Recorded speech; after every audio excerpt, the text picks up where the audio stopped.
અને જ્યારે પણ એની સારવાર થતી હોય ડૉક્ટર, ત્યારે જે દર્દી છે એમને પણ અને એમના જે પરિવારજનો છે એ એક મોટો ખર્ચનો બોજો એમના માથે રહેતો હોય છે. તો જો કોઈ પણ લોકો માધવબાગ હોસ્પિટલમાં આવે છે, ત્યાં ટ્રીટમેન્ટ લેવાનું પસંદ કરે છે, તો તેમને કેવી રીતે ફાયદો થશે? ઓકે, પહેલાં તો આપણે સમજી લેવાની જરૂર છે કે એન્જિયોપ્લાસ્ટી અથવા બાયપાસ સર્જરી જ્યારે આપણે કરીએ છીએ ત્યારે એક સામટો મોટામાં મોટો ખર્ચ આપણે કરી દેતા હોઈએ છીએ.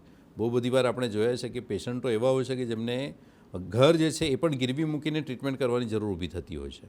તો એવા કિસ્સાની અંદર અને પછી એકવાર એન્જિયોપ્લાસ્ટી અથવા બાયપાસ સર્જરી થઈ જાય એના પછી જે દવાઓ છે એ દવાઓનો પણ મહિને ઓછામાં ઓછો 10થી લઈને 15,000નો ખર્ચો અથવા તો 5,000 ઓછામાં ઓછા ખર્ચો લોકોનો થતો હોય છે.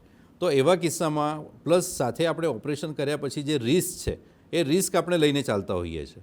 તો માધવબાગની અંદર આપણે જે ટ્રીટમેન્ટ કરીએ છીએ એની અંદર અત્યારે આપણે એવી યોજના પણ દાખલ કરવામાં આવી છે કે જેના દ્વારા દર્દી એક મંથલી મહિનાના એક અલગ અલગ સિમ્પલ નાના ઝીણા EMI દ્વારા પણ ટ્રીટમેન્ટનો ખર્ચ પૂરો કરી શકે છે.